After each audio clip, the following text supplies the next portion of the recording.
He left his body and he did not leave me. He's still supporting me. Every man I've spoken to about the ever-presence of death, they just nod their heads like, yeah, obviously, women don't know that. But we have an ever-presence of life. Can you explain where the books are coming from? Instructions are available. I started to discover over time in a particular kind of intensity to my ask that would cause a response. They started talking to me. These people live in an alternate universe, and I can tune in when we start articulating who we are as spiritual beings and then organizing our life around getting the physical needs met that allow us to embody spiritual qualities. That's our biggest challenge as humans. Happy has no survival purpose. Every element of partnership is in opposition to survival instincts, and it takes awareness and courage to choose it. We have a stack of pancakes here in the center of our chest, and it is the uplink to the eternal. It's where happiness shows up, but there's also sadness and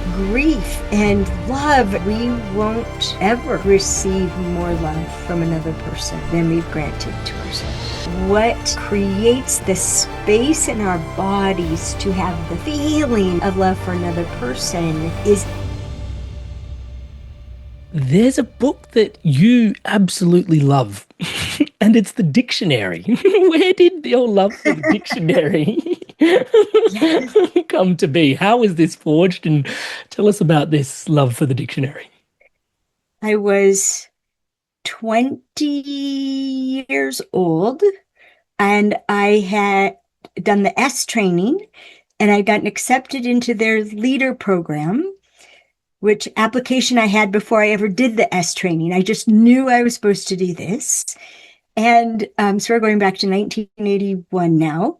And in, I think, one of the weekends, maybe the first weekend, we had to use these different things like paper clips and whatnots in order to represent words. And so we were given dictionaries to go look up the meaning of the word. And while I was doing that, I don't even know why, but my mother had always called me lazy. She'd always said that, you're so lazy, don't be lazy. And I was compelled to look up lazy in the dictionary, and it said unwilling to work. And I thought about it and I felt into it, and that was so not true about me. And in a flash, I saw that was how my mother attempted to manipulate me when I was unwilling to do what she wanted me to do. I wasn't unwilling to work. I was unwilling to do some of the stupid stuff she wanted me to do, or mean, like deadhead roses as a 7-year-old without any gloves and get pricked again and again and again. These things, she got quite a drag from me. And that started me on the dictionary just to be clear, right? To create clarity, to understand, to, Heidegger, language is the house of being, so it matters. And Est was all about giving your word and keeping your word. So really what it was, I giving my word to, and then it evolved. So imagine 10 years later, I find out I'm bringing out the worst in men. And I didn't know how because I was so normal. And then as this question popped into my head, what if men are responding to women? And I started listening to men and developing the ability to be quiet long enough for them to be committed and give me these committed responses. And then meanwhile, listening to women and their complaints about men. And it sent me to the dictionary. And so, for example, the only nonfiction book that I've published is called Making Sense of Men, A Woman's Guide to a Lifetime of Love, Care, and Attention from All Men. And there's something in that book that talks about the word busy, because when a man says he's busy, and I tell women this all this time, if you want to know what a man means by something, go to like a classic Merriam-Webster dictionary because it was written by men. These were what these words meant to It's a men. portal into a man's mind specifically. It is. It is. And so when a man says he's busy, like, you know, do you want to do something this weekend? I'm busy. She doesn't go to the dictionary, oh, he's previously occupied. Oh, are you doing something fun or do you have to work? Like just curious and caring? No, she's in her own interpretation of busy, which has everything to do with how you say it. Do you know? So it could be, oh, I'm too busy to do that. That means I'm doing everything around here. And if you moved your lazy ass and accomplished something, I would have time to do something fun with you, right? Or I'm busy. Are you wondering what I'm busy with? Yes, it might be someone you should be jealous of. So this busy to a woman is not, I'm previously occupied. Previous nuanced and all this meaning to it that a woman would totally pick up on because estrogen does that to the brain.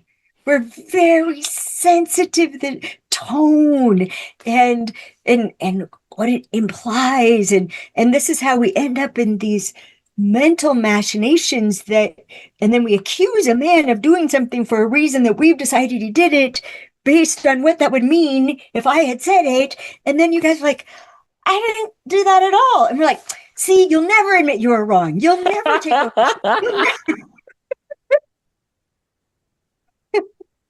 Yes, right into the toilet. Just every time. Just go to the dictionary. Just go to the dictionary, read what it says, then come back and say, okay, so when you said you were busy, you didn't mean you didn't like me anymore, or that you didn't want to see me again, or that you were mad at me. You just had something else you had to do or wanted to do. Was it really that simple? And I added all that? Oh my gosh. I mean, like the biggest message, and I love that you love the interview with Chris Williams. And if you want to watch something amazing, it's my interview with Tim Green.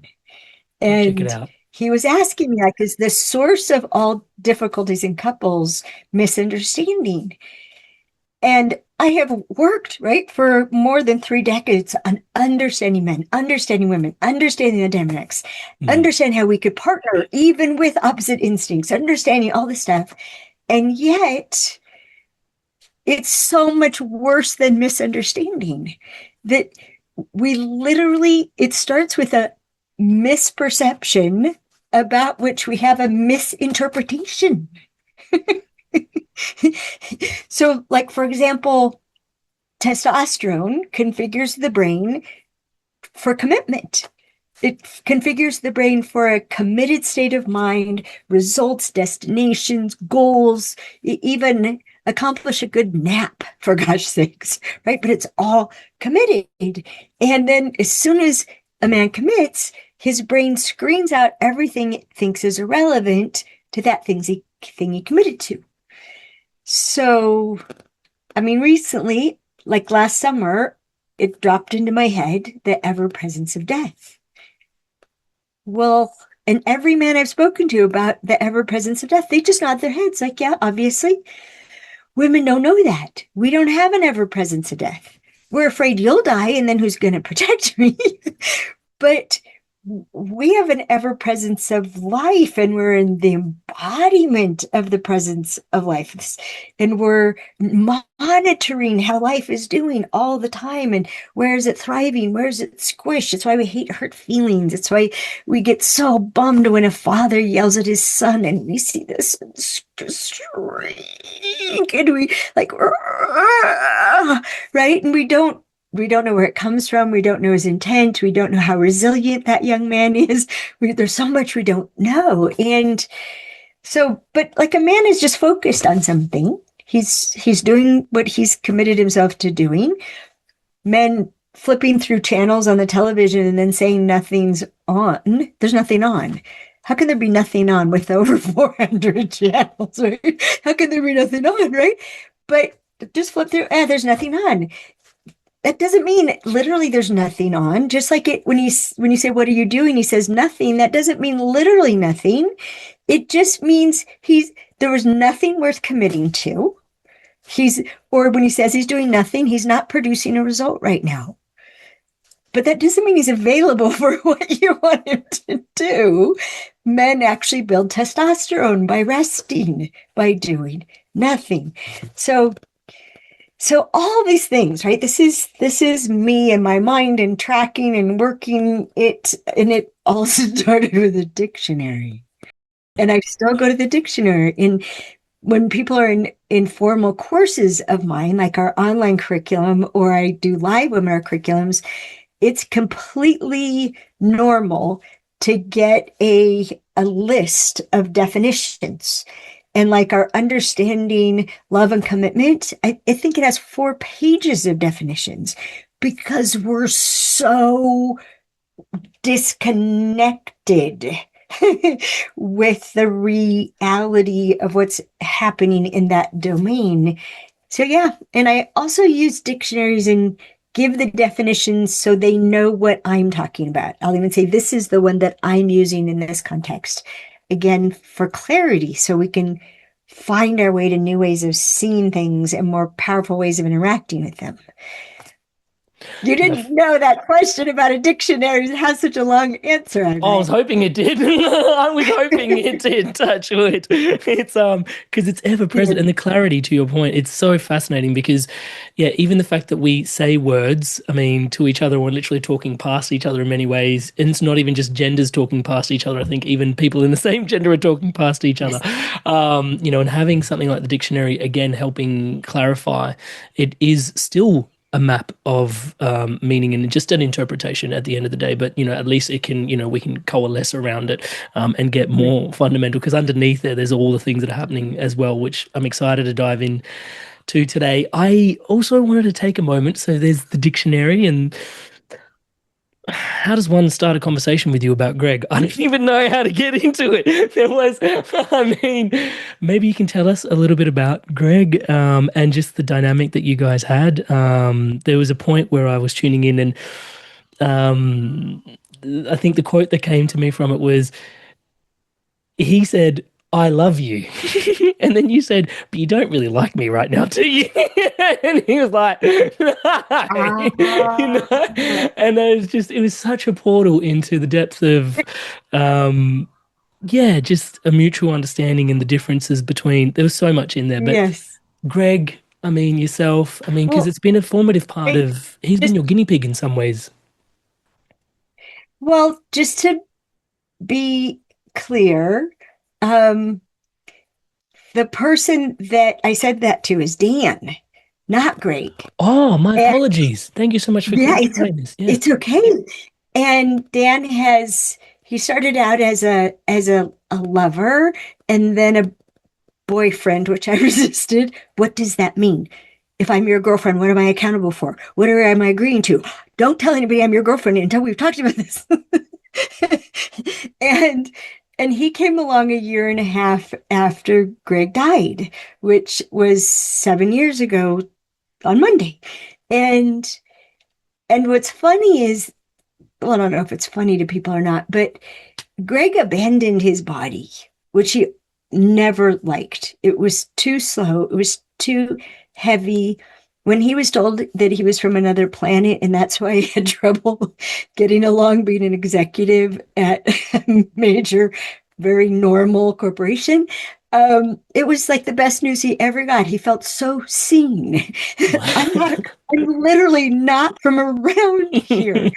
And so it was this magical, mystical CPA. It was this magical, mystical CPA, motorcycle riding, music channeling, very just a fascinating person who didn't,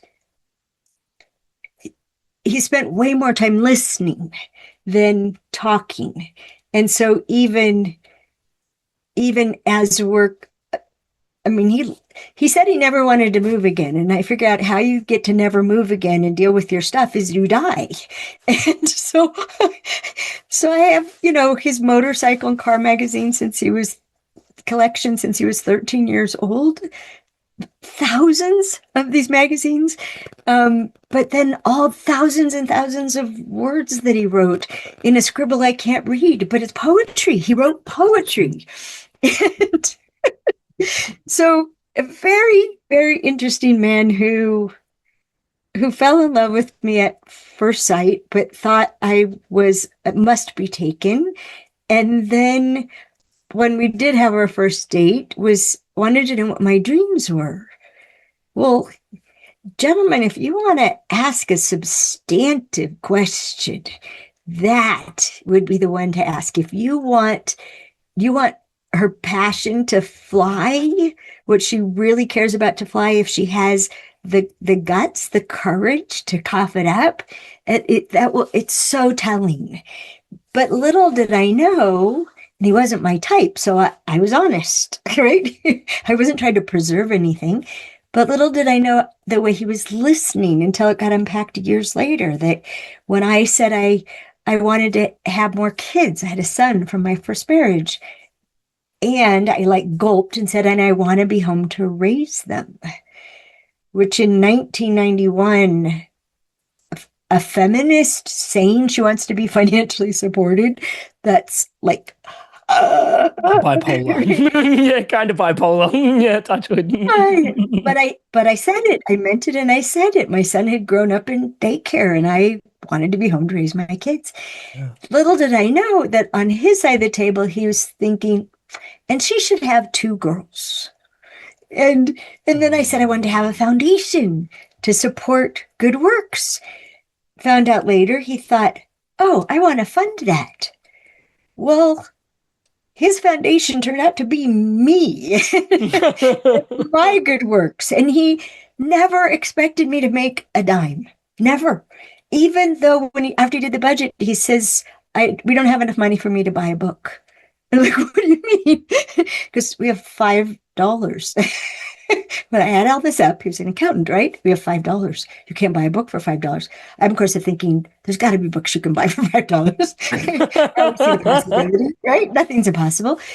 But it just, he committed. He committed to supporting me and my vision of the world, and even though wasn't until 4 years later when I confessed to him, my job is heaven on earth. And he's like, what? I'm like, yeah, that's my job. And he's like, well, why didn't you tell me? And I'm like, we have the sign right in our house, heaven on earth. He goes, I thought that was just symbolic. and he just okay, heaven on earth. What is there for me to do? And the reason why I have so much joy talking about him is because he's still the same way. He's still supporting me. He left his body and he did not leave me. And he was on top of everything else, a tremendous body worker with healing hands. And for a month after he died, my body never hurt. He was constantly attending to it. I didn't have a single physical pain. And he would respond. He would the plumbing went out. The 3 days before our daughter's wedding at our house, which was 3 weeks after he died, and he was supposed to get that fixed. Banging on a singing bowl. We need a plumber, and you were responsible for this, and you were supposed to do it 3 years ago, and you know what? You're going to pay for it with your own money. Because we would take the money that we had earned, the net that we'd earned every month, and we would split it. And he would get 5% and I would get 5%. And I made him get his own checking account and he would put his money in there and he saved it. He saved his money. He just saved on principle. He rarely spent his money. And so there was this pot there when he died, hey, yeah, we're gonna pay for the plumbing with your play money. So funny. But See what you I do mean, about it. honestly, fast forward to 2022, I was trying to figure out what to do while I was getting his car serviced. Mm. And I literally heard him say, well, while you're there, you could turn it in for a Macan. And I'm like, I'd never thought about getting a Macan. So I started thinking about getting a Macan. 2 hours later, I had a deposit on a Macan. And when I turned in his car and picked up the Macan, it was 4 years old. I owed no money. Literally just like turn it in for a Macan. And as I'm standing in the showroom and they're giving me this car that just makes my heart sing because my dad was a race car driver and I have his I have his instincts. Mm. I was standing there and I just look up and I say, so how does a dead guy get his dream car? Because the Macan was the last car that he test drove before he died. And he was on the Porsche site, putting it all together, what he wanted and everything. He's like, oh, I got it all worked out. I know exactly what I want. Like, what's the ticket? He's like, 120,000. Like, okay, that's a little rich for my blood. Because I'd spent more than 26 years, just everything he ever wanted, I wanted him to have. Mm. And including a Porsche. It's one of the things he pointed out on like our third date. And I thought, if he's going to be with me, he's going to have a Porsche. I had to manipulate him into getting one. Why so? If he wanted it so badly, why did you have to manipulate him into getting it? Well, because like most men, like most fathers, his eye was on providing for me and for our children, our 3 children, because he just totally took on my son. And he paid attention to what did they need? What did they need? What did they need? What did they need next? And one of the things he was also always paying attention to is what he called the fleet. He's such a car guy. So he's paying attention to, do we have all the components that we need and what components are missing? You know, okay, we have the van, we have the convertible, we have the very practical Honda for the young driver, we have the this, we have the that. And he just was paying attention to the whole picture. And if there was something missing in the fleet for any one of the 5 of us, that took precedent over something he wanted, even though he Provision. wanted it really bad. And can I say a bad word? Absolutely, please. Be yourself. Okay, this is going to be a bad one. Okay, because a friend was asking him after watching him drive at the Porsche Drive Center in Atlanta and Mm. his ecstasy in getting to do that. He's like, so Greg, why don't you have a Porsche? And and he gave a million reasons why he didn't have a Porsche. And Andrew, who asked the question, he goes, Allison, does your units of discipline apply to this? Because I came up with this theory, Please. that discipline takes an enormous amount of energy, mental energy, physical energy. And so I was looking to save energy, and I realized that if I took home a box of Mint Milanos, I would have about 30 arguments with myself over 10 cookies, and I would lose 10 times. Inevitably, I would lose 10 times, but I would have spent so much more on the process of losing. And so I figured out that there's 2 different ways to go. Just have one unit of discipline and leave the Mint Milanos at the store. Or go home and eat all of them without any argument. And so here was Greg talking about how many times he'd said no to a Porsche. And he's like, Allison, does that work in reverse? I used to be like, Yeah, you're right, Andrew. Honey, one yes to a Porsche would save you so much time and energy and angst. And then I said, and besides, I promised myself that if you were with me, you would have a Porsche. That was over 26 years ago. Quit cock blocking me.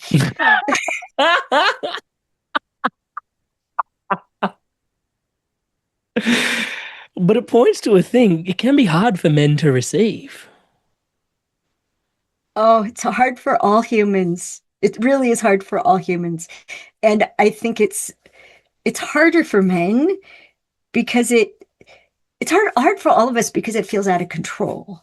Because we don't really understand the dynamic of providing and receiving, and we don't know that it's dynamic. And the stairway to heaven is actually I'm providing for you what you need to provide for me, what I need, including the appreciation you need to give you the juice to provide for me. And then I get Symbiosis. to glow because you meant for me to be happy and I'm glowing and you're fed and you're giving and then I'm giving back and it's like that. But as soon as we're like, no, I provide. I'm the one that provides. You receive, I provide. And then it gets worse. Did I say Amrit? Amrit, how do you say your name? My dad says Amrit, which no one says it like that. Most people say Amrit, Amrit? some version of Amrit. Amrit.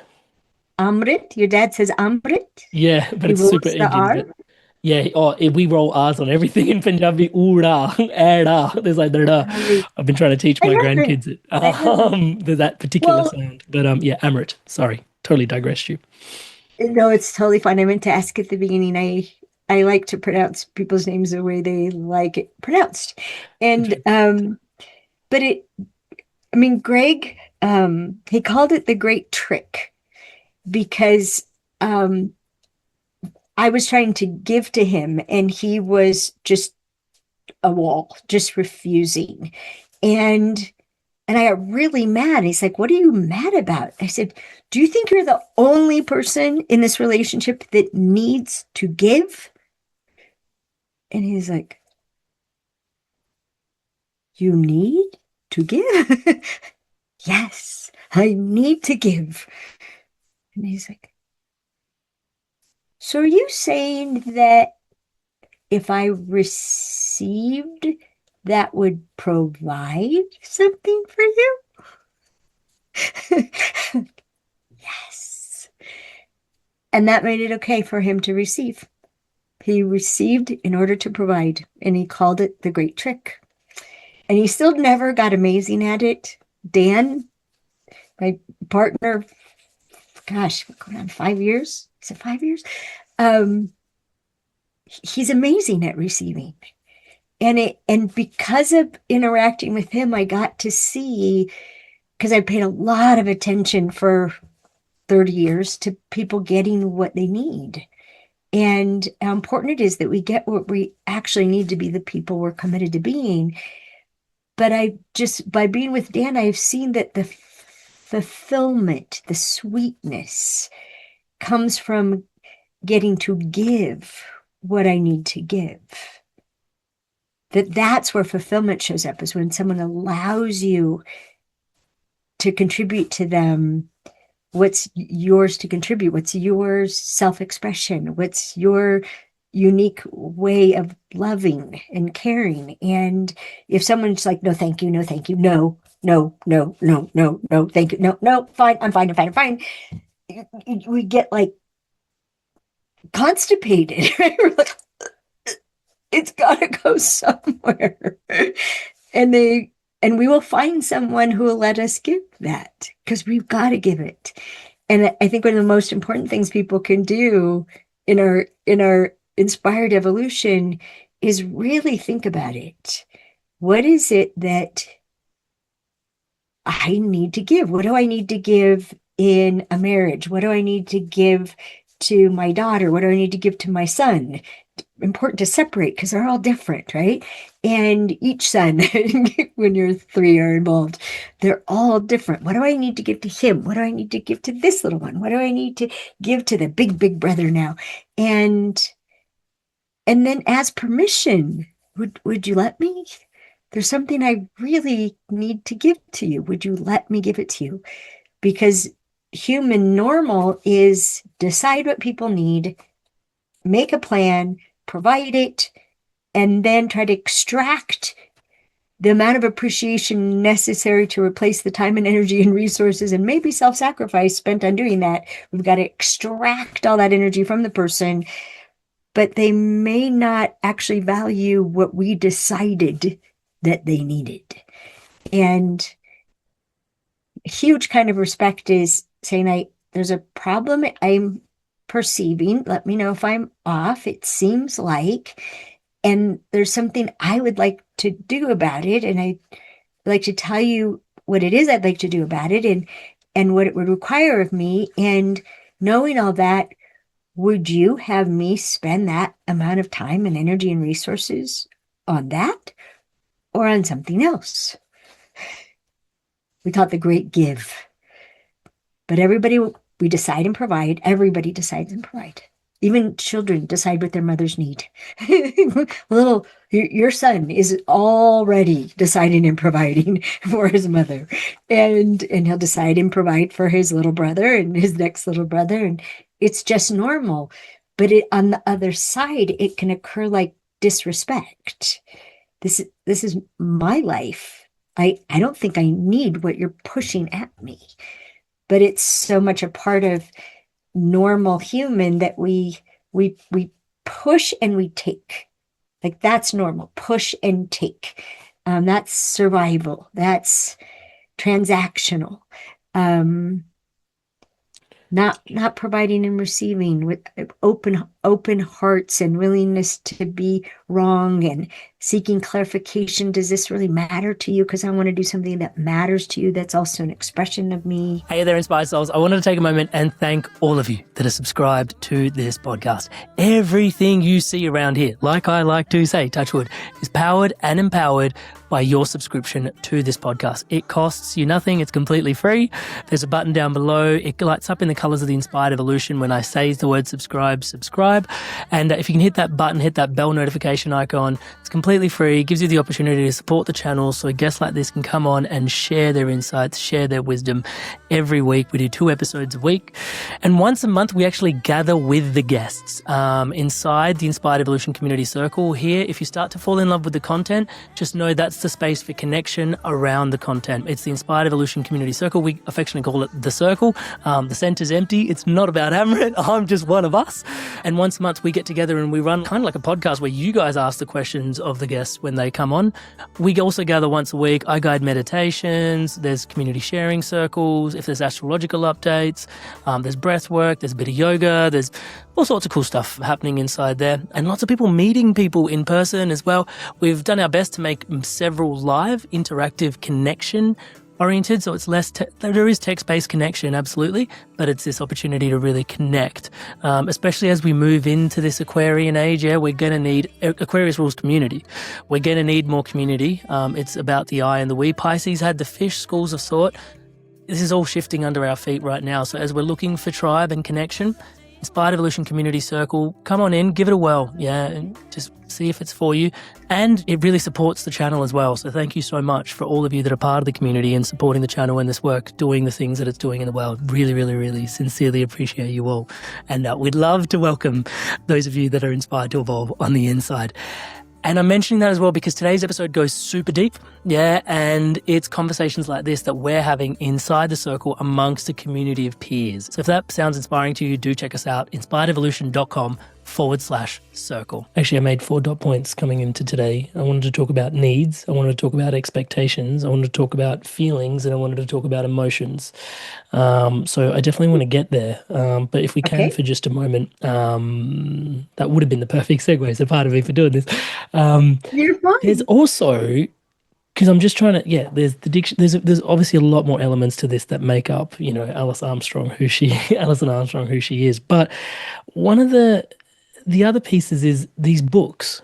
I mean, you're not writing them. Where are they coming from? What's going on? Can you bring us into this? Because the King's Code as well, like you were literally driving down the road and it just started happening for you. I'm probably giving away the punchline. Can you explain where the books are coming from and what's going on? When was the first time you realized this is a thing for you? Well, so I have known that I belong to God since I was 6 years old. And I just did. Comment my mom made, I'm like, oh, yeah, I belong to God. And I've been receptive. Like, okay, so what am I supposed to do? And so even from a young age, I spoke for those who couldn't be heard. That's what I was compelled to do. That whoever wasn't being heard, where it was whether it was my little brother or when I found out about things like slavery, what? Right? And disenfranchisement of other ways and people being discounted. And it, I was on it. And I was an activist for the end of hunger and homelessness in Orange County, California. And I was going to the Hunger Project's Africa Prize for Leadership for the Sustainable End of Hunger, which is taking place in New York City across from where the International Summit for Children was being held by the United Nations. So this like, oh yeah, yeah, this amazing convergence. And I asked the editor of the LA Times Orange County edition if I could write an article about the Summit for Children, and he said as long as I made sure it had a local orientation. And I was leaving these event after event that just altered me and my receptivity and I was on the plane and I was thinking about the article and I said, so what is the local application of the International Summer for Children? And that was the first time that literally an entire plan, it just came at me, this entire plan for this thing called the Orange County Summit for Children and how it had to be done and how it had to be organized and who had to be involved to get all of the nonprofit and governmental and ecumenical organizations on the same page for the future of children, stop competing, stop fighting over funding, decide together what the goals are, attract funding to the goals of the summit. And it just was coming at me, at me, at me. And it grabbed me. It just, okay, all right, that's what I'm supposed to do. And it took 2.5 years for it to happen, but it did. And the governor's wife was the keynote speaker, and the results of the summit and the goals that presented and lined on from the 9 committees, millions and millions of dollars were committed to by foundations. And it got a permanent home in at the United Way. And that was the first time that I like had an awareness of instructions are available. I mean, you ask, and I started to discover over time in a particular kind of intensity to my ask that would cause a response. And when I knew I needed to write what became the Queen's Code. I called it the transformation of a frog farmer. After a year and a half of studying men, I knew women needed to know that there's such good news about who men really are. And we just don't understand them. We're like cats who are kicking dogs and we don't get it. And then we're shocked um, when they run away, or we're shocked when they bite us, or when they bite us and then run away. Mm, But it's entirely predictable if you pay attention to where men are coming from. And y'all are very much like dogs. You're loyal. You like to bring stuff.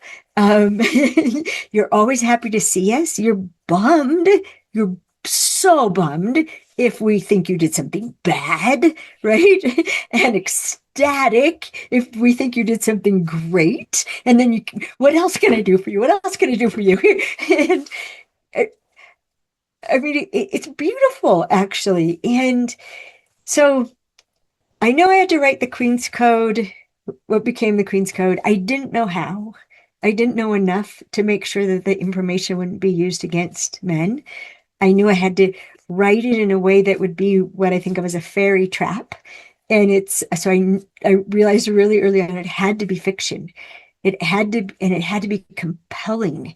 It had to, it had to pull people into this journey where going around each corner, they would get popped out of their normal reality and acceptance of it. And so I knew it had to be all these things. And I wasn't ready to write it yet, but the amazing development of men and the stages of development and the impact of the stages of development on what a man needs and his ability to provide and the characters had already arisen. When I knew it had to be fiction, they started talking to me.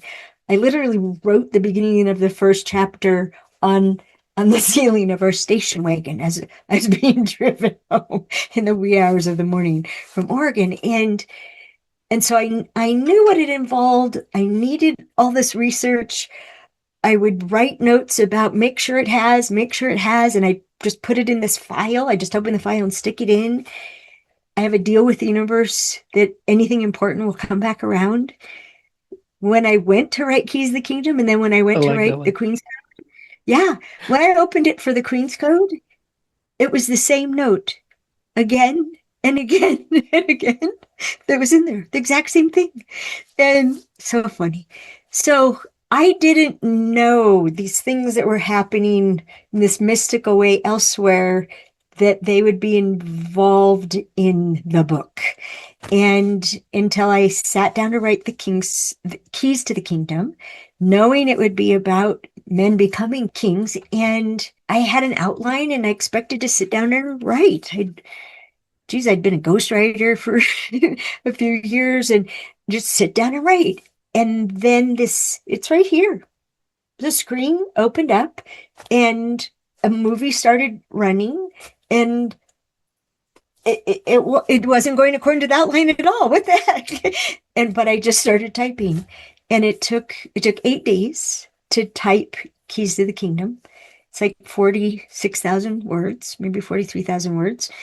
And it was magical and it was exhausting and it was so beautiful, and I kept having things revealed to me. And like the day I knew that Karen was going to see the table, I knew there was something special about this table, but I didn't know what it was, in the garden, right, with Claudia and Karen. And I woke up knowing, oh, Karen's going to see it today. And then I just said out loud, do you think you might want to show it to me first? And, and then immediately I saw the table and burst into tears, just sobbing at seeing this table that had just been alluded to and alluded to. And even when it was all done, and I was like, okay, so God, this is your book. So what's its name? And I heard within 10, 20 seconds, Keys to the Kingdom. Okay, well, that's its name. And when I sat down to write the Queen's Code, it was hard in many ways because we sold it to an imprint of Random House. And so there was an outline and there were expectations, and it was supposed to be a particular way. And I sat down to follow the whole outline, and But the then Great screen Spirit, opened and the movie Great Spirit started has Great running. Spirit ways. It just took over, and it took 3 weeks. It took 3 weeks to type 96,000 words. Physically impossible. No one could write that. It takes a year or a year and a half to write a book that long. But and then I was trying to figure out, okay, how do you describe this? It's kind of like watching a movie and trying to write the screenplay, right, in reverse. But it makes, I mean, if you listen to the audiobook, which I recommend, because if you read it to yourself, the tone will be inferred given your prejudices about the characters. Where when I read the audiobooks, I am recreating the movie for you.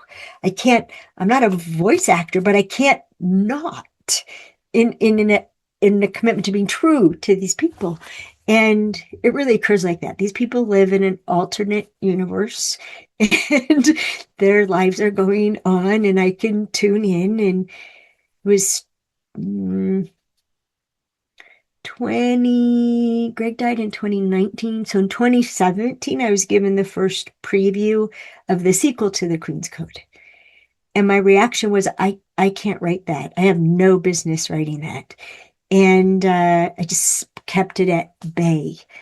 And like you referred to, I year before last, I put on my calendar August 7th, began downloading the King's Code. And then my daughter had an emergency and I was driving to Idaho and I hadn't taken it off my calendar. It's like 6 o'clock in the morning, and all of a sudden I'm driving. We're on our way to Wyoming, and it's and I start to cry, and oh my gosh, and it's like, is this the King's Code? Uh-huh. It happened for like 3 hours. You're not It meant to kept be watching coming. TV while you're driving, by the You're way. not supposed to do that.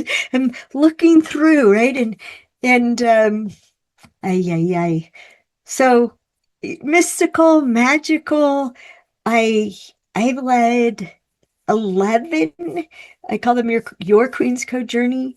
And people are listening to the audiobook and doing the prompts, and then we get together once a week and they get to ask me questions, and even the things the characters are doing in the book, they do in the journey.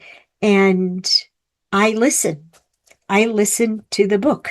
I listen to every session of the book before I leave that session, and I hear something and see something I've never seen before. I'm cracking up. I am moved to tears over and over again. And yeah, and I mean, just to complete it, Reed, it was a little over a year ago. I scheduled time a week, a month to just type the movie, and the first chapter took like 3 of those weeks, but it was the most complete I'd ever had come through like that. It kept sending me back to add this and to add this and to add this. And okay, all right, you're showing me something else. All right, I got to edit, go back and change all these things. And then when I was done, I was like, now can I go on to chapter two? It's like, and I felt released into chapter two, and chapter two still hasn't come. It still hasn't come. And last summer, I thought, am I not a big enough aperture? Like, am I not a big enough opening for it to come? And then that's when this sentence dropped into my head, the ever presence of death. I was like, what? And I hear men live with the ever presence of death. How can that be? And how can I have spent 34 years at that time studying men and never known this? And this goes back to something you said a while ago about how we keep passing each other in communication, and doesn't matter even the gender, but we do that because and you guys say it this way, there's no point in stating the obvious.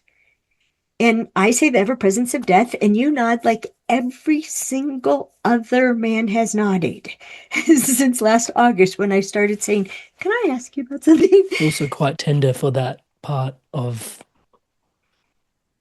my masculinity to be seen. Oh, it's so beautiful. It's so beautiful, especially because I mean, for me, how much attention I've paid to how painful it is to be human, that it's not for wusses. It really, this gig sucks. There's so many more sources of pain than pleasure. And women gripe all the time about how their men don't take care of themselves, and why do they have to be in charge and reminding him to take this and go to the doctor and do that, and why don't men take care of themselves? and I had an ongoing struggle with Dan about taking care of himself, with Greg about not taking care of himself, and then as this started illuminating, like it's like a whole new part of the universe opening up and a new set of constellations to map, and to see that it makes perfect sense. Single focus, committed state of mind makes perfect sense if what's, as Dan said, it's sitting right here. It took me 3 months before I got up the nerve to talk to him about it. And I said, okay, I've been researching the ever presence of death. And I'm waiting. He goes, yeah, it's sitting right here. And like all of a sudden, it's like if you have the ever presence of death, and men have elaborated, yeah, I could die any minute. I could die any day. I I'm not, I don't want to die, but I'm not afraid of dying. I'm only afraid of dying for no good reason. And men have said that over and over again in different ways. I, for a purpose, for the good of others, and even talking to men about that a man will die for another man if he believes his loved ones will be better taken care of by him being alive, that man being alive, than himself. He will do that. You guys are amazing. And we don't know it. And we don't know how much the life force that women embody that fades when we're exhausted, which you're trying to protect us from, because you need that life force. It is the balance, the presence of life to the ever presence of death. And we don't know that's our job. Our job is to make sure we keep feeding our ability to radiate life force. It was only a matter of time before something from your episode with Chris jumped in. But femininity is the greatest gift that men have given women. It was just like, wait, what? It was a really yummy one. Hey there, inspired souls. Today's conversation's been an absolute, oh my God, so grateful. Now, if you want support in reading your own chart, understand yourself better through the lens of astrology, or even have a look at what's coming up at this time for you, or both, you can book in a reading with myself, amritsandhu.com/reading, amritsandhu.com/reading. Touchwood, it'd be my absolute honor and pleasure to support you with that awareness at this time, if you feel the call. Anthropological psychology, as your daughter calls it. It's never heard it put that way. I love it. Does that bring us squarely into human, animal, human spirit, or is there more to it? Bring us into anthropological psychology, please. Well, my daughter's a scientist.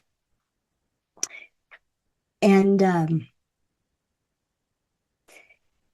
she said, Mom, the science isn't good, but you help people, so it's all right with me. She was 18. She said that to me. And I have, first unconsciously and then consciously, since I first just got in my bones, I was bringing out the worst in men. I have, and also probably has to do with it, I have an engineering brain. And so if something isn't working, what's the reason for that?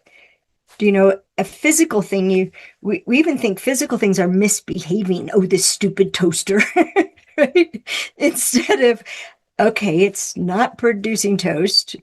What's the good reason for that? So we can fix it.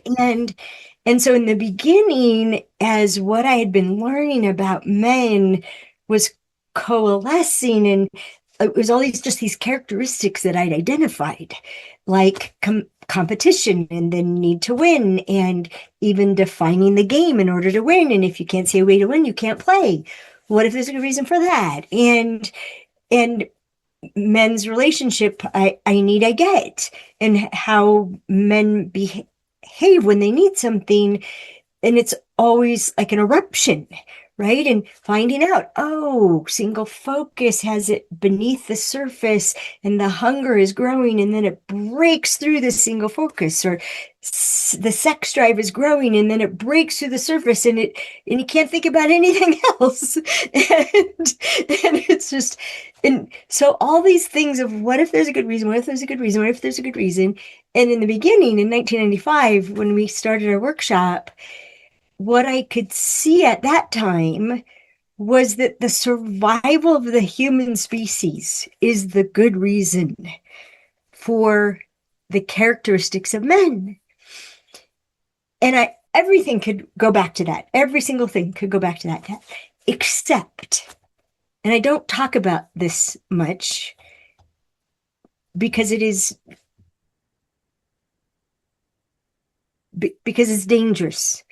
So ladies, if you're going to take this to heart, you go the whole the whole banana of finding out who these extraordinary creatures are, because the only thing about you that at the time that I could see, there was this anomaly that everything could be linked to survival except for your desire for the women in your life to be happy.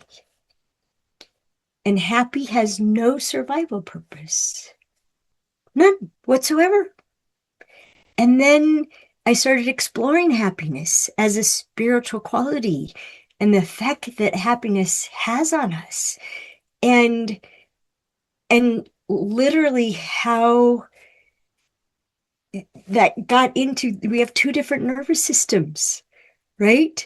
We completely have two different nervous systems, and people may not even know consciously that when they know they're reactive and they want to calm down, that they can't not take a deep breath, right? Like, okay, calm down, calm down. I don't have to think to take a deep breath. If they just want to, like, okay, be at peace, back down, whatever, we're compelled to take a deep breath. Well, guess how you switch from one nervous system to the other.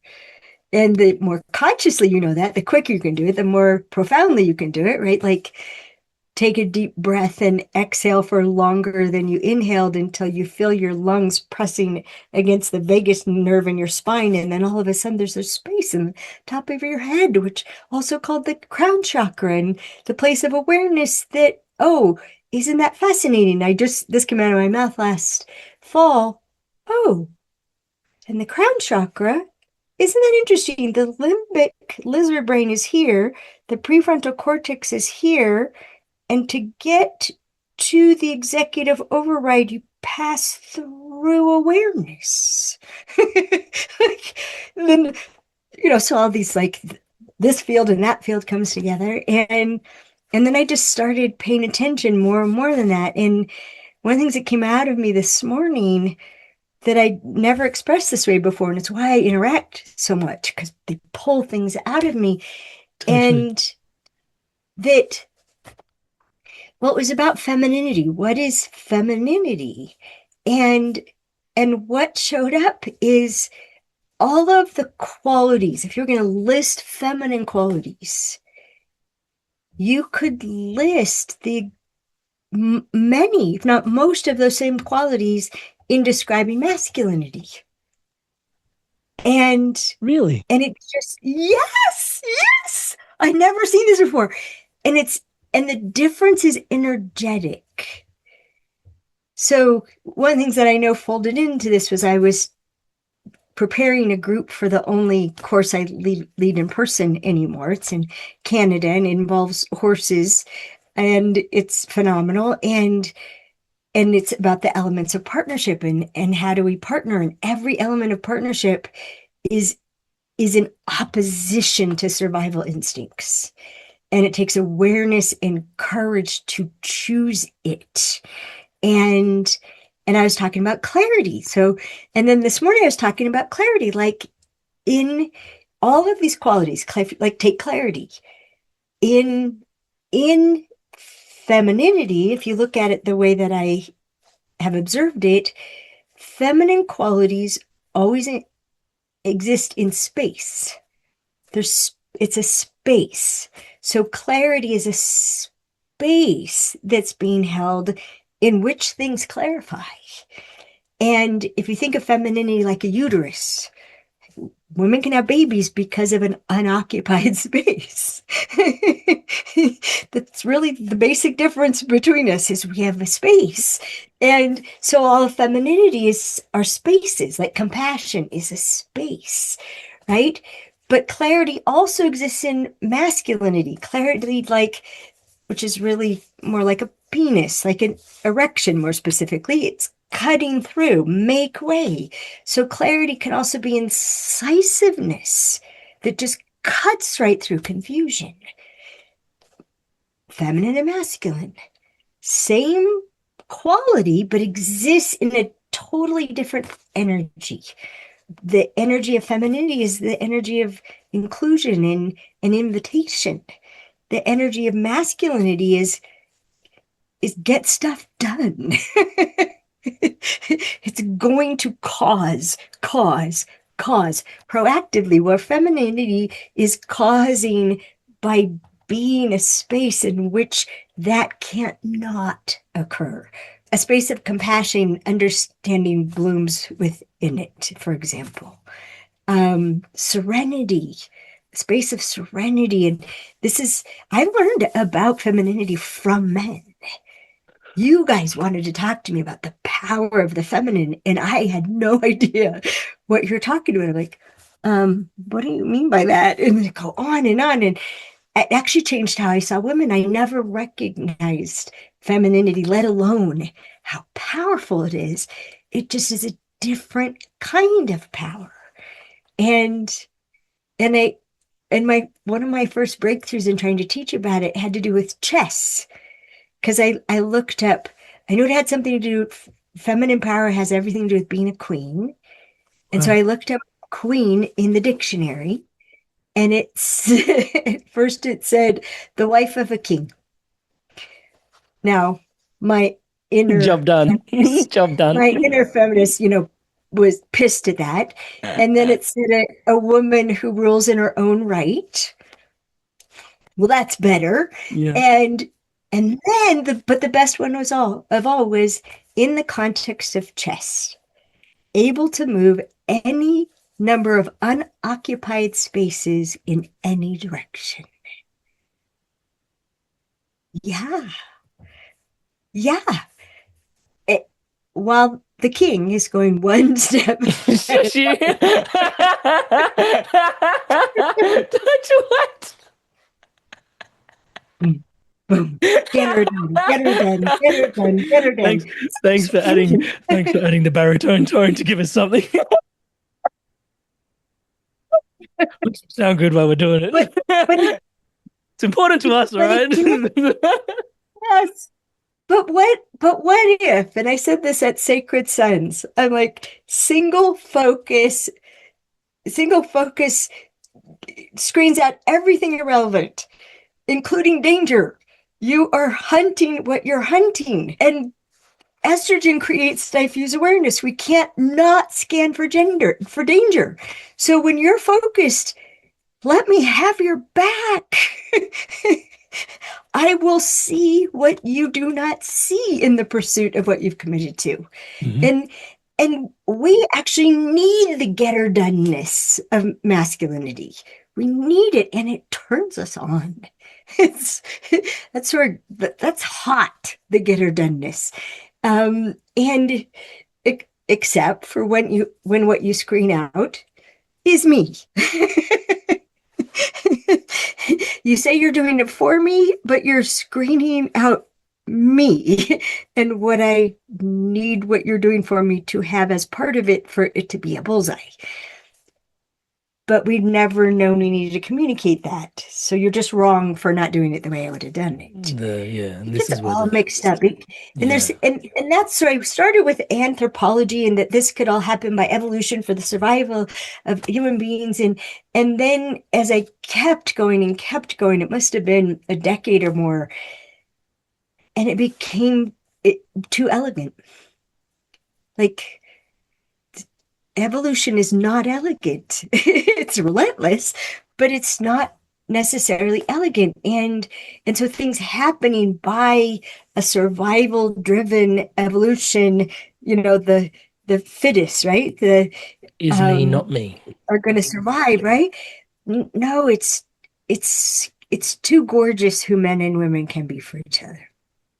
It's just, and that's when I like just opened up all over again. Okay, wait a second. And that's when this whole domain of human spirit showed up. And then how do we access human spirit? And and this fascinating thing, a word that we don't say enough, except when we're like, enough of this. No, really, answer that question. What is enough?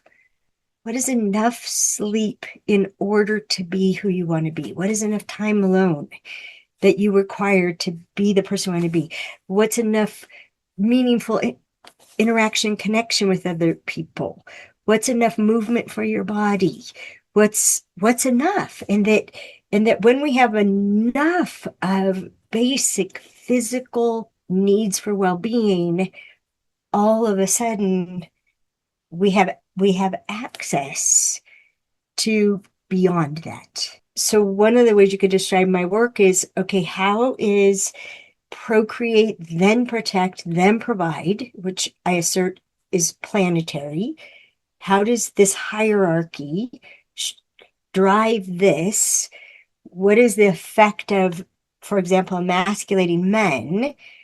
We want you to overflow providing for us, but we try to get you to do what we need by criticizing you because it works for women, not knowing that now we're driving you from provide back into protect, which is lead energy and harsh and it can be withdrawn, right? It can be a freeze or a flight reaction, or it can be an attack. It can be a man will attack when he's attacked. Mm. And we think you're supposed to be able to be a real man could handle my attack without attacking in return. Well, truthfully, men can, but they don't know they can. So, but which is part of why I love men reading the Queen's Code. If you can see what causes women to attack, you can be impervious to the attack. Mm. You can see that it's all about her and her fear and her frustration. And you can even lean into it and be very, very powerful. And, so just all these things, there's what we really, really, our heart's desire is, and all the things we do instinctually that will make it never happen. And and so then where's the point of awareness to catch it? Like memorize tension in your body. That's a sign. That's a sign that your mind has perceived a threat or an opportunity, which will quickly become a threat if you blow it or blow all your resources on it. And that tension's an indicator of being reactive. So memorize that feeling and tell your brain, wake me up when we have this sensation. And and we can partner. We can actually partner with our brains. It's part of neuroscience, right? And and and and we use a lot of neuroscience around here because these things need to be corrected quickly. We don't have years to break a habit and form a new one. We need to know how to cause the brain to develop neural pathways and even neural highways. And Is it fundamentally all about myelination that you're working with there, or is there more to it than that? um, that's exactly the word. And I'm not an expert on it, but I have many people who contribute, including my own daughter. Um, and because I added a Z, myelinization. No, mom, it's myelination.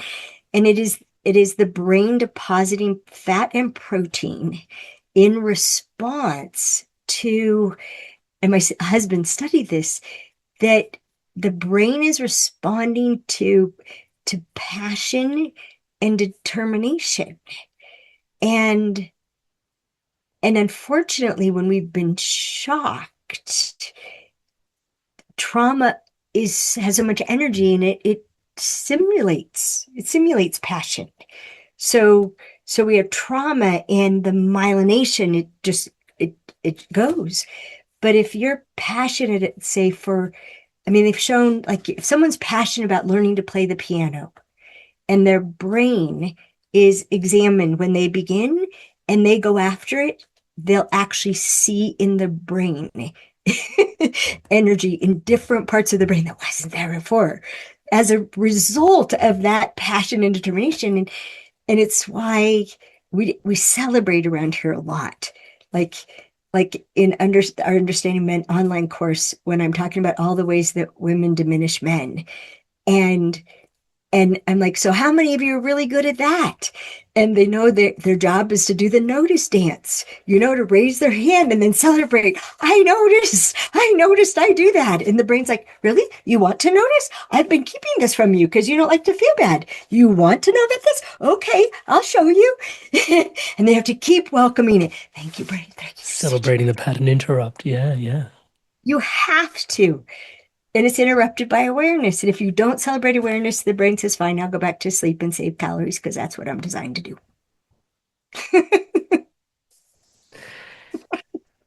At some point in your response around human animal and human spirit, it almost sounded like that the human animal side of things being more instinctual was more masculine. Is that safe to say that the human spirit side of things was a bit more feminine? And yeah, there's an operation in there of choice that's actually really fundamental as we're talking about these moments of pattern interrupt. Choice is a really sacred thing in your work. Oh my gosh. Um, Freedom is my highest value, and especially the definition, the power to choose. And without the power to choose, we will just enact survival instincts and strategies developed out of wounds and shame. And so restoring ourselves from wounds and injury, betrayal and shame's a huge part of my work. And neutralizing the conclusions that we form from those injuries, which I assert the mind is compelled to conclude so that it can create a strategy to either prevent something from happening again or cause something to happen again. And once we develop a strategy and commit to it, then our brain screens out everything that doesn't validate the strategy. And we miss facts. we Confirmation miss, bias. yes, exactly. And so I would disagree. I would completely disagree that the feminine is more spiritual than the masculine. Mm, I believe, I believe we all have equal access to higher consciousness, and we have equal vulnerability to survival instincts.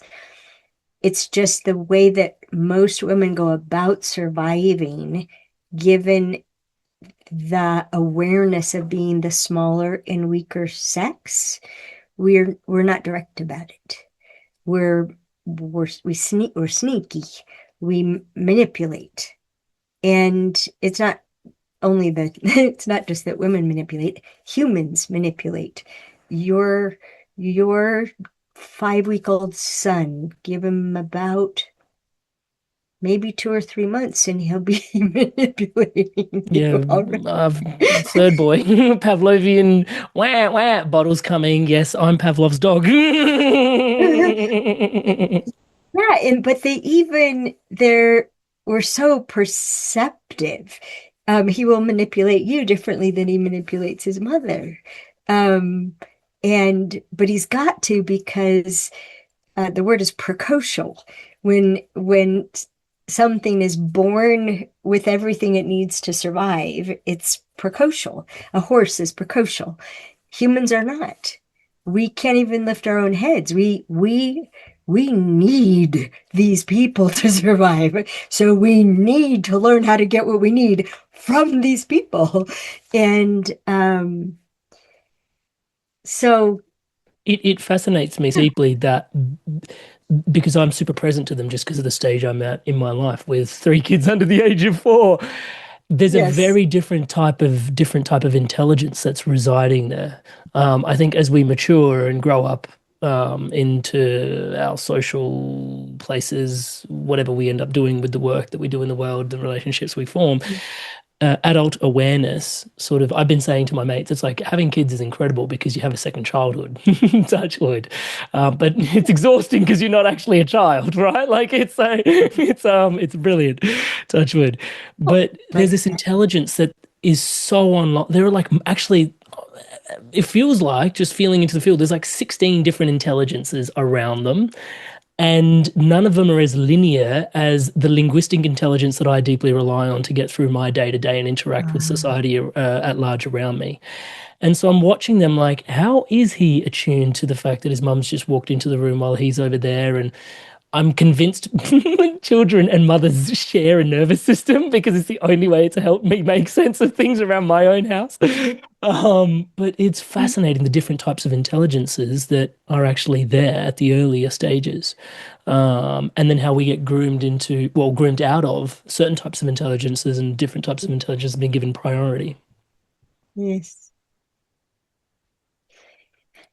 I'm thinking about my grandson, and I spent the first month of his life with him with this passion for my daughter to be able to recover as quickly as possible by doing the least, and especially nothing that don't do anything that anybody else can do. and and it worked, and it's why this September I'll be spending doing the same thing. But so I spent a lot of time with my grandson and was blown away by how present he was and the consistency of his presence and my being present to his presence. And I felt like nirvana. It's And insane. oh my gosh. Oh my gosh. And but then I got to see and make a correlation between here he is in this, like, his eyes reminded me of the eyes of an elephant, which I got to be very close to an elephant and see that their eyes are seeing something we're not seeing. They're just, whoa, right? And that's how he would be. And he's just like, whoa. And then all of a sudden he's crying, or all of a sudden he's screaming. And I'm trying to figure out, like, he's just a couple days old and he's so here. And then he's gone. Where did he go?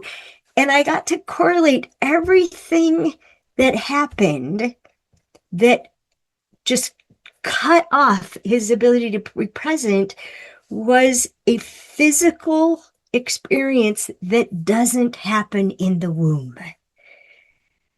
That he was in pain in a way that he'd never been in pain. He was never hungry. He never had the sensations of a bowel movement, which, if you pay attention, is extremely painful. But there's no pooping in the womb. They never have it. They're never too cold. They're never too hot. They're never hungry. They're never experiencing all these things. It's taken care of in there.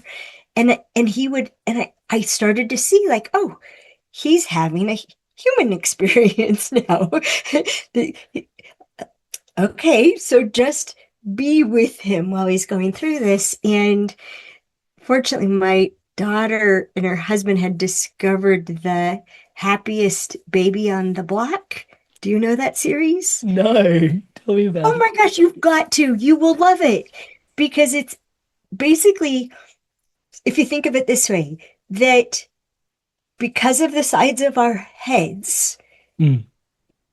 and the size of the pelvis that they've got to get Get through to through, get here. Yes, we've maxed out. babies are ba babies at 9 months of gestation are born prematurely.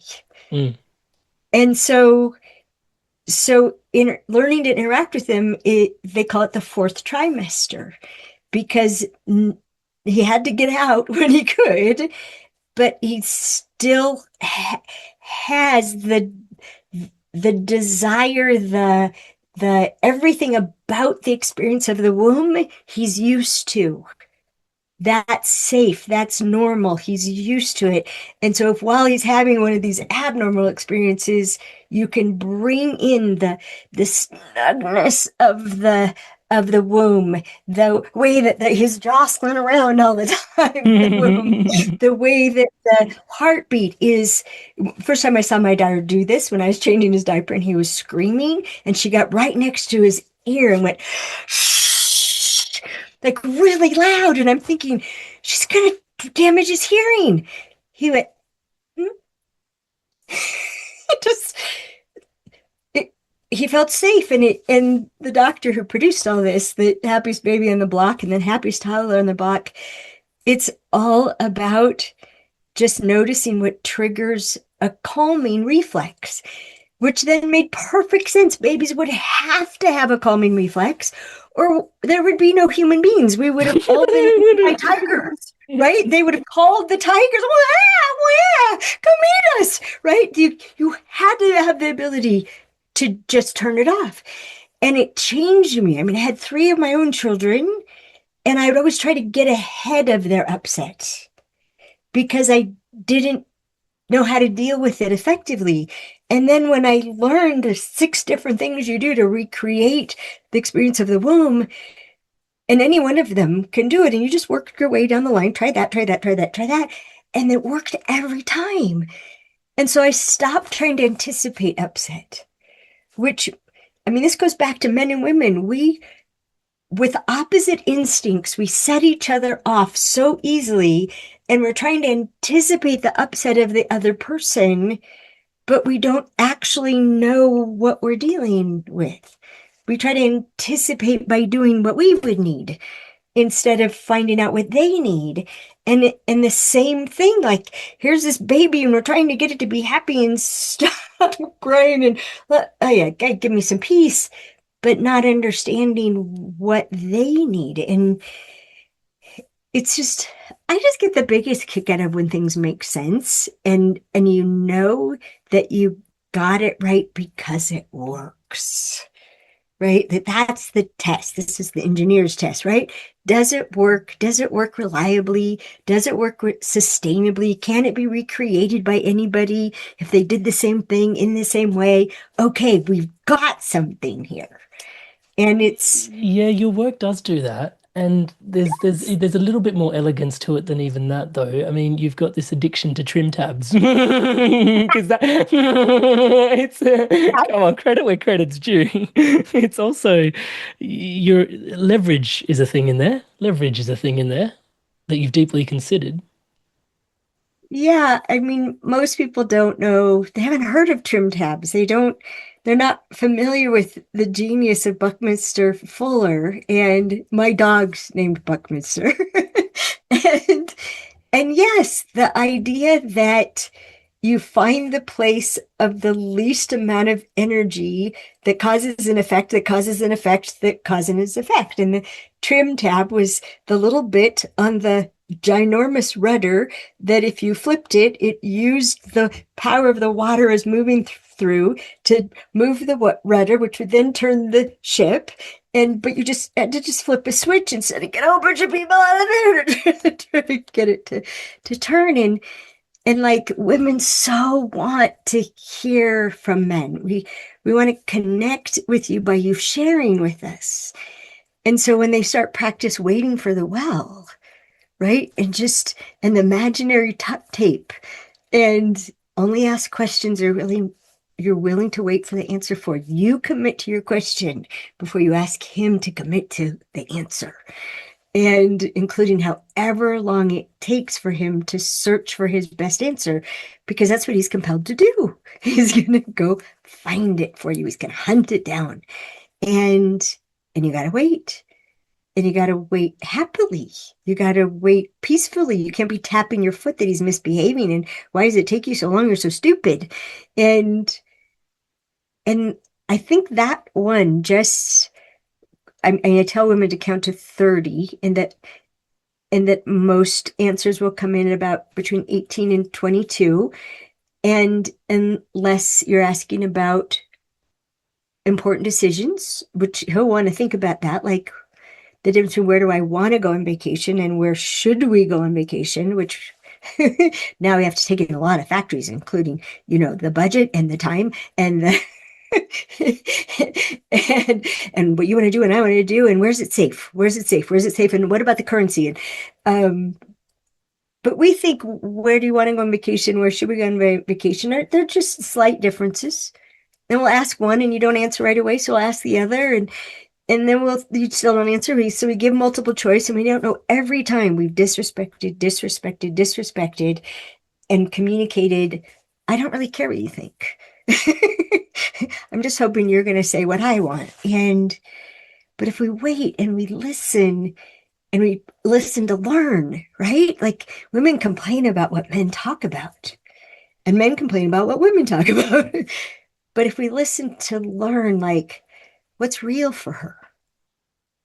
What's real for her? If a man just was thinking the question at the top of his brain instead of what's the point? What's the problem? How can I fix this? What's real for her? What's real for her? What's real for her? It would change everything. When a man's talking about something we think is stupid, which most women think all sports are stupid and all enthusiasm for sports are stupid.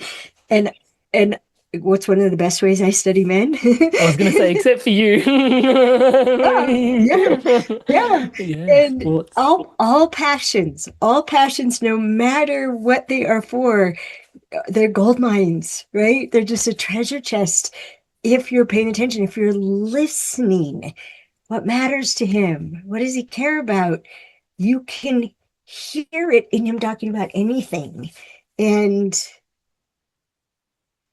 yeah, so It's an okay, so incredible. you had some other things. So needs, for example, that Well, would fall in before we get listen there, to sorry, learn. yeah, if it's Go okay, ahead. I wanted to ask about the different stages. King's Code is coming out later this year, hopefully, or at some point. So not sure, but there's Hopefully next year. okay, cool. Come on, hurry up. I was I'm so thrown sorry. I See what was thrown back the into the masculine in script. me yeah, again. Productivity. Okay, I'll stop. Um, but there's yeah, it's well, even from the outset, women have stages, men have stages. Men have seems like slightly more stages or more stages within the overall stage. Anyway, I don't know how to best to articulate that. But women have access to their like these stages consistently at any given time, whereas men are moving through things a lot more linearly. The female stages and the male stages of development, in your worldview. Well, what I've seen, because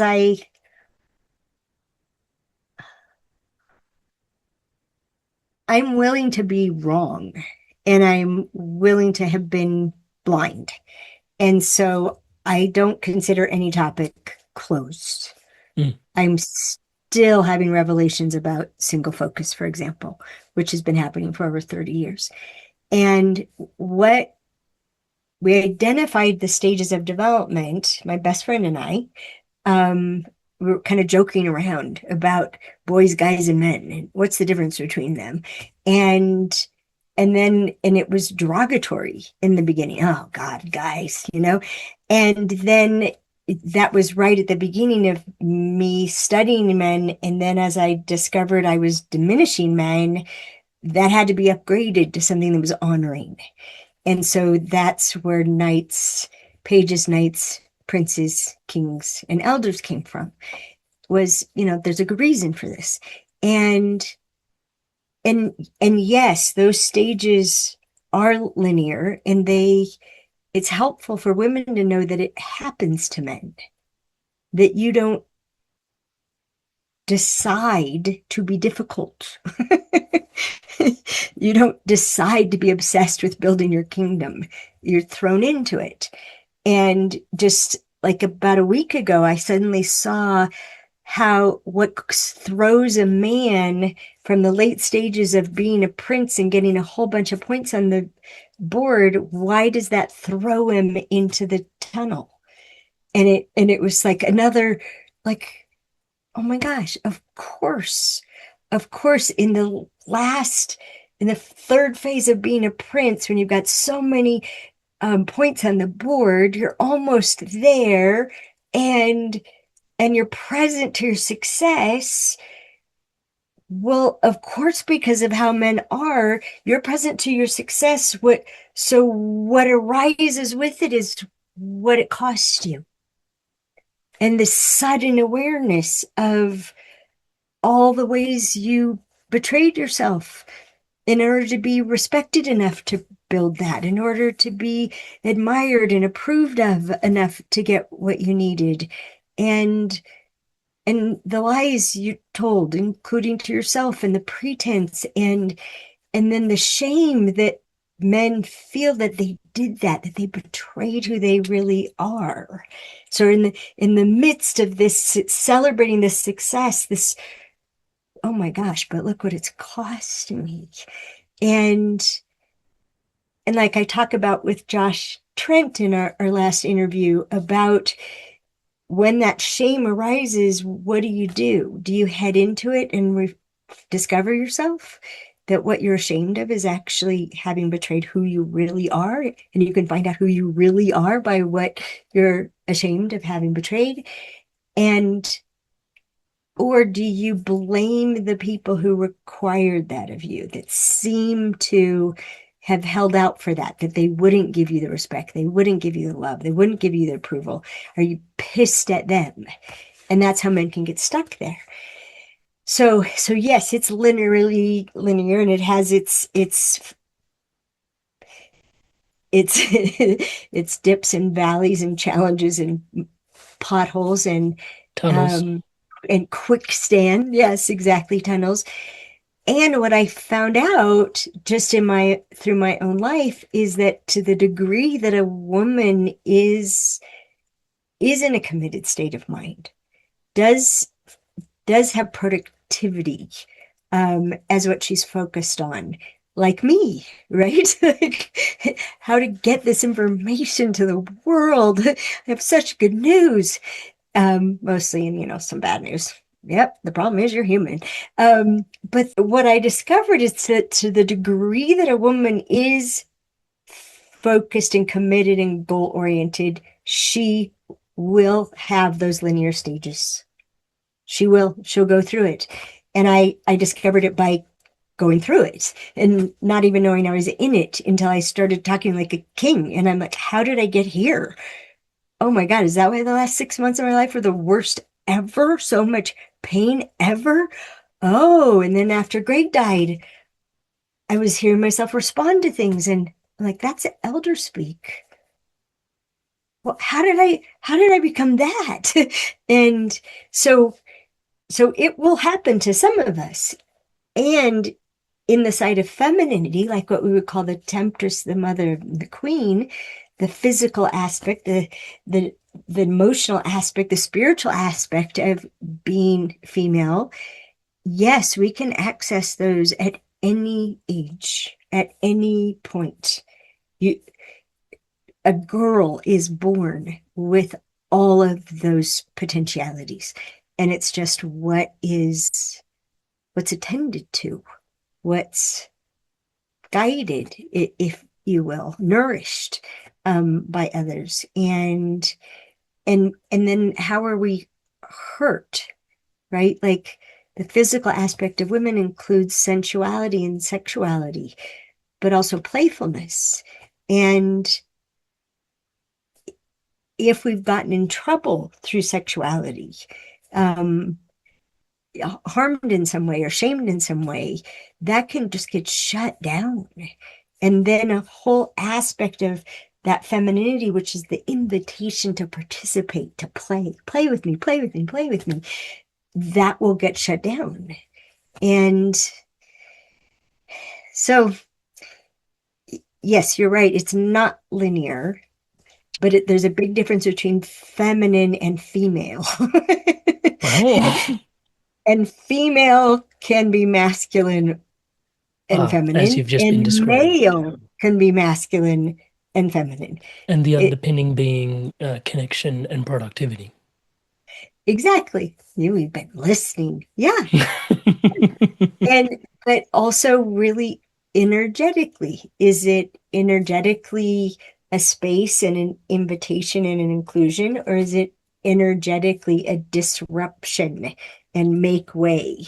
And that's why I love the images of vaginas and penises. I knew you were going to say that. Or was it They're just perfect. non-descended testicles or something? I was like, wait, Oh, yes, I had to undescended listen it back a testicles. couple of times. I was like, wait, Yes, what? Wait, yeah. Oh, I can actually see that. Why am I seeing that in my head? Oh, Alison Armstrong said. Alison Armstrong. Thank Yes, you, I think. yes. Many of my so-called gender have undescended testicles. There's no princess. There's a temptress, there's a mother, there's a queen. There's no princess. And you're anti-princess.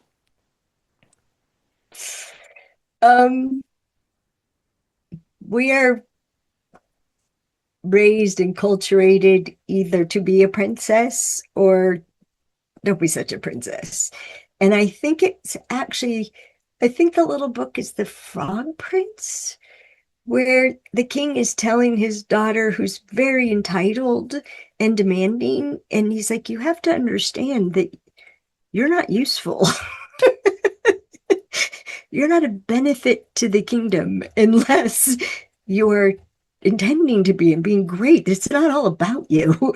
And yeah, so we can end up with Greg, we called it the center of the universe disease, that we really think it's all about us. And we take, you guys, this is another man word, don't take it personally. We don't think we're taking it personally. We're thinking it is personally. We don't know that we actually have to pick it up and say, that's all about me. And yeah, and we do that. Um, so yeah, princess is not powerful. Um, I suck it up, princess. Yeah, no, princess doesn't become queen as a like a natural progression.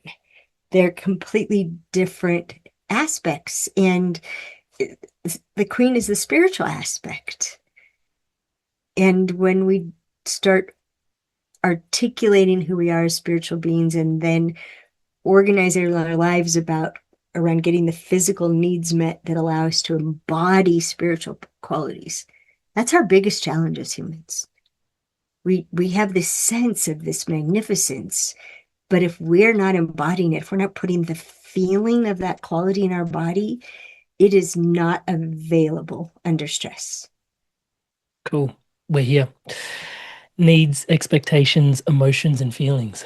Needs, expectations, emotions, and feelings. You want me to do the speed version of I that? don't know how you're gonna, but I mean, can I ask you to try? Um, Let me try. You loved please. the interview with Chris. He challenged me. Uh, okay. So, what we call a verified need has a huge benefit in one's capacities to be and do and hold when they're met, and it has a huge cost when they're not. And sleep is an excellent example of both sides of that.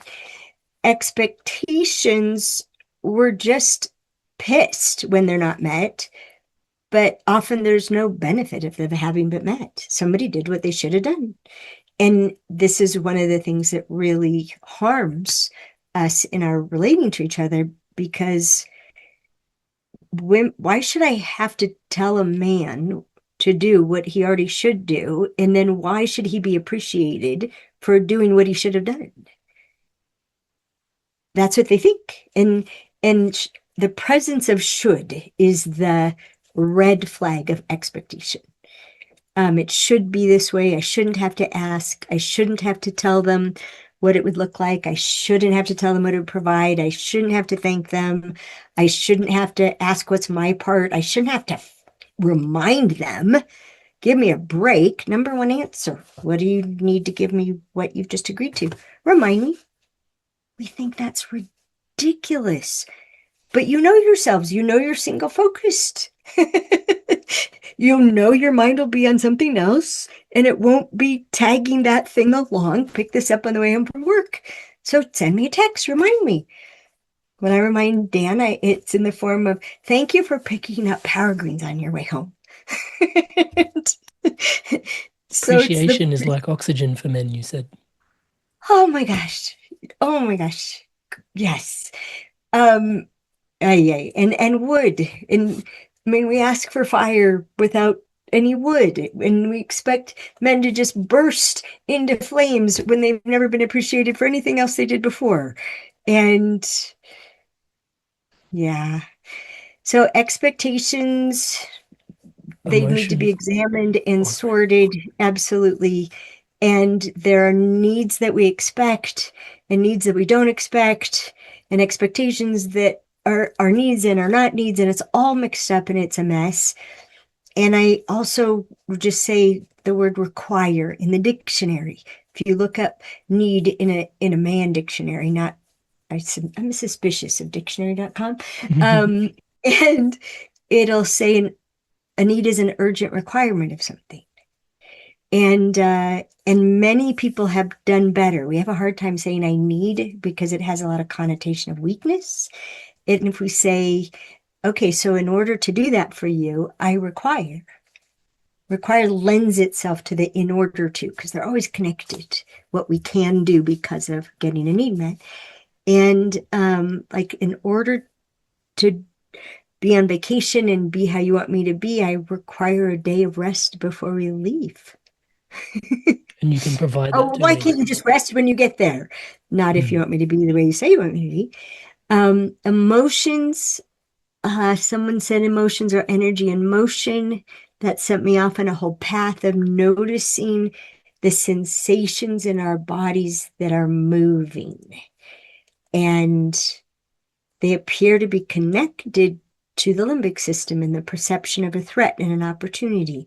So the anger spectrum, fear, chemistry, those are all moving in our bodies. And it would be good not to trust them. Like pause for awareness before you go on that, because that's all about surviving. Feelings, stunning. Stunning, Emma, when I discovered that men and women didn't have feelings in the same parts of their bodies, except for with some few exceptions. Some We people don't even experience, know that feelings are in the body, and not that in the same place. But please, yeah, continue. well, like, have you ever heard a woman say, you hurt my feeling? Yeah, But we don't say that. We say, you hurt my feelings. feelings. Mm. Yeah. So I've started calling it a stack of pancakes. We have a stack of pancakes here in the center of our chest. And it's the uplink to the eternal. It's where happiness shows up and then goes throughout who we are and then flows to you, and it's awesome. But besides happiness, there's also sadness and grief and compassion and despair and love. And it's a stack of pancakes right here. And you can say something or not say something to us that literally feels like you stabbed it, like you drove a knife or you punched it or you drove over with a truck. Like it is an incredible physical pain that we experience when our feelings are hurt. It is a place. And I first was catching on to men having feelings in different places, like a man reaching back, like I dread it. I just dread that happening, and like reaching back to a place in his back where this dread was living. And it got me on to trying to find out, where do men experience happiness? You pay so much attention to us being happy. And I started asking men, so where do you feel happiness? And they couldn't answer.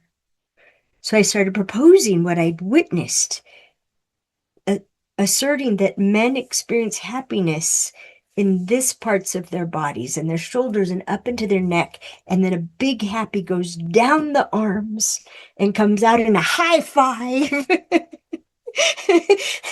Or, all the things that happen to basketball nets and all the butts that get slapped and balls that get spiked, right? There's just it comes out like this. And what's interesting, two interesting things about it, it's the same path of anger. Anger goes out the same path and out the hands. And and also what goes with happiness and feels like it goes with anger, but it's a misdirect, is power. When a man is happy, when you guys have a feeling of happiness, your chests and you swell with happiness.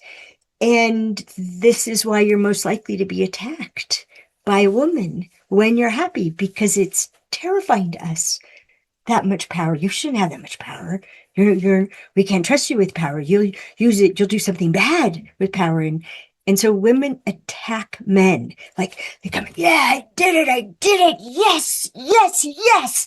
Well, they're still fat. Like we just Whoa. go right in, like just slay him. Because it's so scary to us, because we don't know how much you're built to use your power for us. If we'll let you, right? If we're not attacking you, you're going to overflow using all that for us. But we don't know that. So we attack you because we're scared you're going to use it for something else. Human Makes me animals, really sad. instinctual. Mm. Yeah. Mhm. Bigger and stronger, weaker and smaller. Yeah. Where do you want to go? Oh my God, there's so much in there. To rush through it, I understand why you don't rush through these things. Today's plane, if it is to land, I wanted to bring it home with a couple of little, call little doo doo doo doo, self-love, Okay. self-love. Awesome. I thought that would be the way to steer home if I ever wherever we went in today's conversation, I thought that would be the place I would like to bring it Wow. home. Self-love. I love that. Do you want me to say something in particular, or do you want me to just I just, say, I just, whatever comes forward for you, to be honest. well, self-love may sound selfish, um, but people need to give love. They need to give it. They need it to be received. And we won't ever receive more love from another person than we've granted to ourselves. We won't. There's no space. We And hear that it's one of bandied the, around a lot. It's not just trite. Um, oh no, I mean, literally, so this was, the engineer. So the space of love, right? The space of love and like right here, this part of the chest, I asked, this is the location of unconditional love, which I don't think there's any other kind of love than unconditional. But there's also, I did a program called, that you can get on our website, called Causing Those Loving Feelings. It's under shop products, because I have been directed every year for about 25 years to commit to letting go of everything that isn't love. And then there's some other thing. I've worked my way through gluttony and fear and despair and jealousy and, oh my gosh, and arrogance was the first one. I know and you don't. And but I was commanded on my 60th birthday to let go of everything that isn't love, especially for myself. And my reaction was, oh, please, anything else. And and then fortunately, I'd been studying the difference between love and in love, which love is infinite and eternal, and you can't do anything to it. In love is a soap bubble, which the slightest irritation will pop, but it can be recreated. And which is why Greg and I were in love with each other right up to the last moment before he died, the last possible moment. And so just to give you the short version in causing those loving feelings, I take you down my garden path. I assert that the space in our bodies to have the feeling of love, not attachment, which gets mistaken a lot, the feeling of love for another person, what creates that space, and whether it's a tiny space or it's a expanding space, is admiration, respect, and affinity. Affinity meaning you like it. I like that. And so if we look in another person, what do I admire about you? What I respect about you? What do I like about you? It's one of the best things human beings should say. I literally like that, but can I tell you some things I like about you? Oh, please. Because it means to prefer, right? How you are, I Mm. prefer someone be. And and so when I was assigned self-love, I was I realized, oh, wait, I know about causing feelings of love. And I'm being asked to cause feelings of love for myself. Oh, I gotta pay attention to admiration, respect, and affinity. Okay, so what do I do that costs me admiration for myself? What do I do that costs me respect for myself? What do I do that causes me to not like myself? And that's what I got on. I just immediately, at that time, the biggest thing that caused admiration was every night the unwillingness to endure the elements, to give my horse her CBD so she'd have a good night's sleep, to walk out in the rain, the snow, the wind. I lived here. And I would have some good I'm too tired, it's too awful, it's too whatever. And when I saw that, I went to bed every night pretty disgusted with myself. And so I cut it out. I just like I'm not doing that again. And once I realized I was going to give her medicine no matter what, I stopped waiting till dark. Stopped waiting.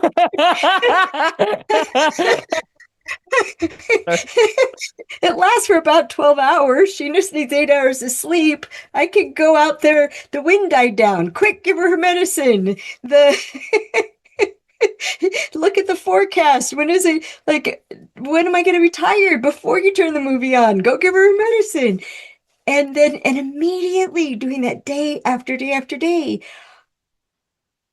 I stopped putting up with ways that people were interacting with me, that my admiration for myself, no, I'm not going to have that. And I wouldn't respect myself if I allowed that. And I'm not going to not respect myself because I was assigned. Let go of everything that isn't love, especially for myself. And as I took that on, right, it's been 5 years now. I've been given the same assignment each year. I'm not done yet. Excellent. Keep going, keep going, keep going. Power to your system. Yes, yes. And so, but I saw that as I did that, and thank goodness I took that on my 60th birthday because I met Dan 13 days later. And if I had not expanded my ability to experience love for myself, I could never have let him in. He would have he would have been frightening. He would have been overwhelming. He I mean he love is one of his principles. And how he expresses it is with acceptance. He consciously practices acceptance, and talk about something that feels like love. And I don't I don't think he's ever criticized me.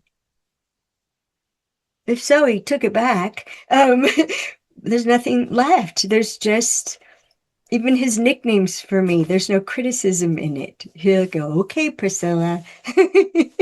And he's just giggling about it. He's like, you are very precise, and I like that about you. And I'm not very precise, and I like that about me. And that was very precise in and of itself too. Yes, yes, yes, yes. So it some people think it's egocentric or selfish to pay attention to loving oneself. But if you break it down, like I can't not break it down, you're going to end up behaving in a way that you can love yourself. You, you're gonna get congruent. You're gonna line up. You- Admiration, respect, and affinity. And then if you want to have more love for another person, you want to cause yourself to feel more love for them, go looking for what you admire, respect, and like about them. And or the flip side, I realized, and I went to Greg and I said, honey, I am losing admiration for you. And he looked at me and he's like, what? What did I do? And I said, I married you for your integrity. I knew I needed it. And you have stopped giving and keeping your word. He's like, oh my gosh, I better get on that because so much of the quality of a man's life and relating to the people he cares about is that they admire him, that they respect him. They like how he is. I mean, it's one of the 12 things that makes a woman the right person. She likes me. She thinks you have the most adorable giggle, laugh, chuckle she's ever seen. Touch wood. Touch wood. So She puts up with way more than that, by the way. it's a beautiful thing. Um, Oh, goodness me. yeah. Respect, So admiration, and affinity. mhm, mhm. And just look, you can start with what are you doing that costs you that? And then what could you do that would grow it? And like we have questions in our Queen workshop, like instead of what do I want to do, which is going to come up with really ordinary answers, look like what do I want to do tonight? Well, instead, look to tomorrow and ask, what will I be happy to have done? Or what will I be proud of myself to have done? That's right in the area of admiration and respect. And and it's like magic. You do the thing that was the answer to what will I be proud to have done. And lo and behold, you're proud to have done it. It's like magic. Comes back to that awareness as well with the pattern interrupt and then rewiring it in. There is an incredible body of work online for those that want to tune in. I'll put a link to your website below. Yeah, lots of different entry points as well. Um, I'm looking forward to, I'm going to butcher the name of it, something about the opposite sex. I am really enjoying that. And I realized I Oh, need in to sync with the opposite in sex. sync with the opposite sex. And I realized my wife and I need to go through it together. I realized it'd be Mm. a really good, let's do 20 minutes at a time, hang out, chat about what came up. I think that could be really, really helpful. So, incredible resources, very accessible as well. So, I'll put a link to Thank all of that you. in the show notes below for anybody that wants to dive in deeper. Yes, thank you so much for your time and energy today. And I know how dismissive that sounds, so pardon me for that. But it just pales Oh, in comparison to, I guess, it's just so, I want to say, blisteringly obvious that this is a conversation today that gets to stand on the shoulders of your incredible life's work, Alison. Thank you so much for your time and energy today here, absolutely. But also on behalf of myself and the Inspired Evolution Tribe and audience, thank you so much for you. Thank you so much for who you are. We really, really appreciate and love you. Thank you so much for the work that you do and who you are as well. I really appreciate you. You're welcome. You made it through to the end of another really incredible episode, touch wood. Thank you so much for your inspirations to evolve. It is such an honor to be your brother walking this path by your side. To all of you that are subscribed to the channel, thank you, thank you, thank you. Everything you see around here, it's all powered and empowered by you championing this podcast. Costs you absolutely nothing. It's absolutely free. Hit the subscribe button below. And it supports love, positivity, and wisdom like this being spread through the channel. Thank you so much. Thank you for your support. It really goes such a long way. Cannot thank you enough. To all of you that haven't yet subscribed, please do take a moment. As I'm saying the word subscribe, the button below is lighting up in the colors in the Inspired Evolution. Please join the community, join the movement, spreading love, positivity, and wisdom like this around the planet together. Thank you so much in advance for your incredible support. It costs you absolutely nothing. It's completely free. Just hit that subscribe button. It helps power the entire movement. Thank you. Friendly reminder again, we have, if you're inspired by this content and you want to forge it into real connection, we have the Inspired Evolution Community Circle, the Circle online as well. You can check it out, inspiredevolution.com/circle if you feel the call for more community in this Aquarian time like this. And on screen now for you to dive in even deeper on your journey of the Inspired Evolution, the next best episode. So go on, take your pick and make your click. I'll see you in the next one. I'll see you there.